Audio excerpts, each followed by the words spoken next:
Assalamualaikum warahmatullahi wabarakatuh. Waalaikumsalam warahmatullahi wabarakatuh. Nama saya Amin dari binaan Kecamatan Tembian, Kabupaten Magetan. Dari Magetan, mari Bapak. Ya. Yang ingin saya tanyakan yaitu masalah pertama, pada waktu saya belajar di PGA dulu itu ada pelajaran mustalah hadis, yaitu menerangkan bahwa hadis sahih itu saja terbagi menjadi 7 tingkatan. Nah, di sini yang ingin saya tanyakan, karena saya dalam mengetahui hadis-hadis yang sahih itu yang bagaimana, itu yang dapat saya ketahui dengan mudah itu hanya yang tingkat ke-1, yaitu yang diriwayatkan oleh Bukhari Muslim atau muttafaqun alaih, dan yang rawahu Bukhari dan yang rawahu Muslim. Sedangkan yang tingkat ke-4, 5 dan 6 serta 7 itu menggunakan, di situ dijelaskan bahwa hadis itu tidak diriwayatkan oleh Bukhari Muslim, tetapi ahli hadis itu dalam mensahihkan sesuatu hadis itu dengan menggunakan syarat-syarat sahihnya Bukhari Muslim. Itu yang tingkat ke-4. Yang ke-5 menggunakan syarat-syarat sahihnya Bukhari, dan yang ke-6 yang menggunakan syarat-syarat sahihnya Muslim. Sedangkan yang tingkat ke-7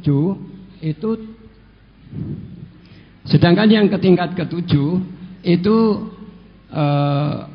tidak diriwayatkan oleh Bukhari Muslim, tidak terdapat dalam kitab Sahih Bukhari Muslim, tidak menggunakan syarat-syarat sahihnya Bukhari Muslim, tetapi isi daripada hadis tersebut tidak bertentangan dengan hadis-hadis yang diriwayatkan oleh Bukhari Muslim. Nah, yang saya tanyakan itu, saya belum mengetahui syarat-syarat sahihnya Bukhari Muslim itu bagaimana, yang syarat-syarat sahihnya Bukhari bagaimana, syarat-syarat sahihnya Muslim bagaimana.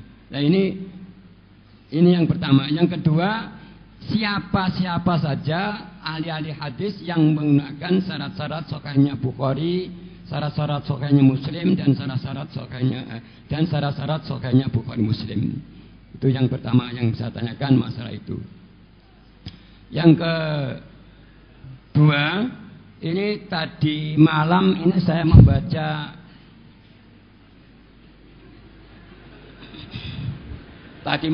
membaca kitab Jami'us Shaghir. Di situ ada hadis yang berbunyi layak ra'ul junubu walal haidhu syai'an minal Qur'an. Ini yang pertama. Yang kedua, la yamassul Qur'ana illa thahir. Nah, ini kalau di dalam kitab itu dijelaskan bahwa tingkatan hadisnya adalah hasan. Ini sebenarnya bagaimana? Itu saja saya kira yang saya tanyakan, dan sekian, terima kasih. Akhirul kalam, assalamualaikum warahmatullahi wabarakatuh. Waalaikumsalam warahmatullahi wabarakatuh. Jadi Bapak ya, nanti bisa dipelajari lagi di mustalah hadis yang lebih detail. Jadi yang disebut Bukhari Muslim, ada lagi Bukhari saja, ada lagi Muslim saja, ada lagi Bukhari dan Muslim sama-sama meriwayatkan. Jadi memang yang dihimpun oleh kitab Bukhari itu dipilihi semua hadis-hadis yang sahih. Muslim juga begitu. Ya, kumpulan hadis Muslim itu artinya yang dikumpulkan oleh kitab dalam riwayat Muslim itu yang dicari yang sahih-sahih saja. Ada kitab hadis sahih yang diriwayatkan oleh Muslim saja, ada yang diriwayatkan oleh Bukhari saja. Itu oleh ulama ahli hadis sepakat bahwa hadis yang diriwayatkan Bukhari, hadis yang diriwayatkan Muslim itu semuanya sahih. Apalagi Bukhari yang meriwayatkan, Muslim yang meriwayatkan yang sama, maka biasa disebut muttafaqun alaih. Artinya dua perawi yang sahih yaitu Bukhari dan Muslim itu sepakat. Itu lebih kuat lagi, tidak diragukan karena dua perawi sahih semua mengatakan kesahihannya hadis itu. Ya. Adapun hadis-hadis apa hanya yang diriwayatkan Bukhari dan Muslim saja? Tidak. Banyak hadis yang sahih yang tidak hanya diriwayatkan Bukhari dan Muslim. Maka menurut ketentuan musola ada yang mengatakan hadis sahih itu kalau misalnya membahas hadis yang sama tidak bertentangan dengan hadis yang diriwayatkan Bukhari, hadis yang diriwayatkan oleh Muslim. Karena hadis yang diriwayatkan Bukhari dan Muslim itu sahih. Maka kalau ada hadis diriwayatkan selain Bukhari, selain Muslim, padahal masalah yang dibahas sama, ya, masalah yang dibahas sama, lah kok bertentangan, gitu? Nah, itu diragukan kesokehannya. Tetapi kalau itu sepakat dalam arti tidak bertentangan dengan yang diriwayatkan Bukhari, tidak bertentangan dengan diriwayatkan Muslim, walaupun itu perawinya bukan Bukhari dan Muslim, itu termasuk hadis yang sahih, gitu lah. Memang macam-macam hadis banyak, ya. Ada hadis yang mutawatir. Hadis mutawatir itu boleh dikatakan ada yang mengatakan derajatnya hadis mutawatir itu hampir sama dengan Quran lah gitu. Di hadis mutawatir itu hadis yang diriwayatkan oleh 3 orang, paling sedikit 3 orang atau lebih. 3 orang atau lebih meriwayatkan sesuatu masalah yang sama dan tidak ada kompromi, tetapi isinya sama. Nah, itu berarti meriwayatkan satu hadis diriwayatkan oleh banyak orang, sama, isinya sama, yang dibahas masalah sama, keterangannya sama, diriwayatkan oleh banyak orang. Lah itu sahih. Yang disebut mutawatir tadi, hadis mutawatirnya hadis yang diriwayatkan, hadis sahih yang diriwayatkan oleh paling sedikit 3 orang atau lebih. Itu hadis itu. Kemudian siapa hadis yang menggunakan syarah, yaitu untuk meneliti hadis ini sahih apa tidak, dicocokkan dengan syarah atau keterangan yang dari Imam Bukhari atau Imam Muslim.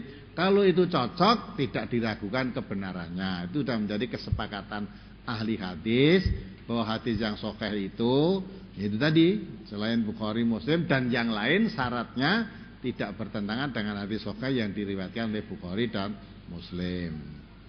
Kemudian tingkatan yang dipertanyakan tadi bahwa tidak boleh membaca Al-Quran kalau dalam keadaan berhadas atau haid atau apalah itu, dan tidak boleh dalam keadaan junub itu. Nah, itu hadisnya hasan. Hadisnya hasan diterangkan dalam itu. Ada hadis lagi yang sahih bahwa orang yang membaca Quran, orang yang menyentuh Quran tidak ada halangan kalau itu diterangkan la yamassuhu illal mutahharun, itu sebetulnya tidak ada kaitannya dengan hadas. Quran mengatakan la yamassuhu illal mutahharun, tidak bisa menyentuh Al-Quran kecuali orang yang disucikan.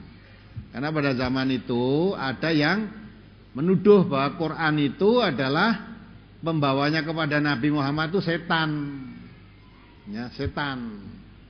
Maka ayat itu menerangkan la yamassuhu illal mutahharun, tidak mungkin setan bisa menyentuh Quran.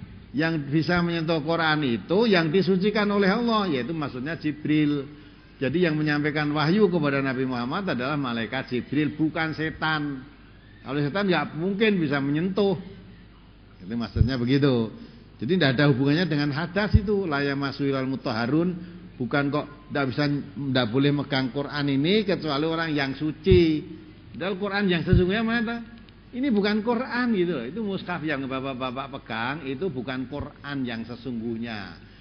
Quran itu gaib yang sesungguhnya itu hanya mushaf, ya, kitab yang dituliskan ayat-ayat Quran. Tapi hakikat Qurannya sendiri itu mana? Itu lafal Allah kan, gaib kan. Ya, maka aneh kalau orang Islam memegang Quran yang ada itu tidak boleh. Padahal mungkin yang mencetak itu pun bukan orang Islam. Pegawai-pegawai ini sing jilid barang itu mungkin bukan orang Islam. Ya, mencetak bukan orang Islam, jilid bukan orang Islam, nanti dikirim ke ini bukan orang Islam, malah mereka boleh memegang, boleh menjilid, boleh menulis. Lah kok orang Islam yang itu kitab sucinya malah megang saja nggak boleh. Kan aneh kan itu. Nah, maka insyaallah nanti kalau perlu dibrosurkan itu hadis-hadis mengenai ya, kebolehan orang berhadas memegang Quran, membaca Quran gitu, ya. orang yang hadas besar atau orang datang bulan itu tidak boleh, yang dilarang oleh agama itu tidak boleh mengerjakan sholat, tidak boleh tawaf, puasa pun boleh kok.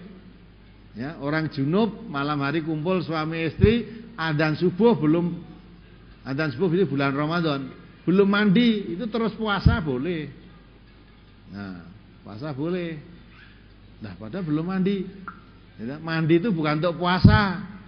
Mandi bagi orang yang berhadas besar itu kalau akan mengerjakan sholat. Nah, sholat. Kalau puasa boleh. Apalagi megang Quran, ngaji, moco, memegang boleh, itu nggak ada larangannya. Itu kan, ya insya Allah nanti dijelaskan, dibrosurkan, nggak perlu hadis-hadis tentang itu.